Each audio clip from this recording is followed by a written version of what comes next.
is my voice without using microphone. Meron akong tugtog sa TV, meron ako ditong mga katabing mini fan at electric fan.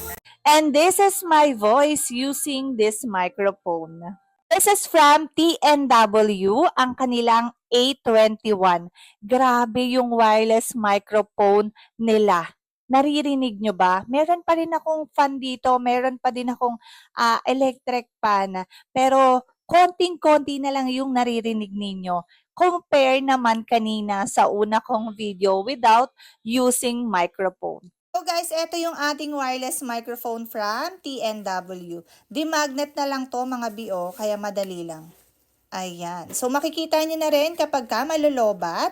And then, ito naman for iPhone. Di-magnet din yan, guys. Ito naman for Type-C, guys. Ganyan lang siya. Oops. Ayan. So, napaka-cute lang. Magaan lang siya. And pwedeng-pwede kahit saan nyo dalahin. So, eto guys, ang perfect nito sa mga estudyante, sa mga nagvo-vlog. Ayan. So, kasi ang ganda ng pagka-noise reduction niya. Alam niyo yun, hindi naririnig talaga yung mga nasa paligid na mga maiingay. Ayan, lumalayo ako. Dito ako sa kwarto. May aircon kami dito.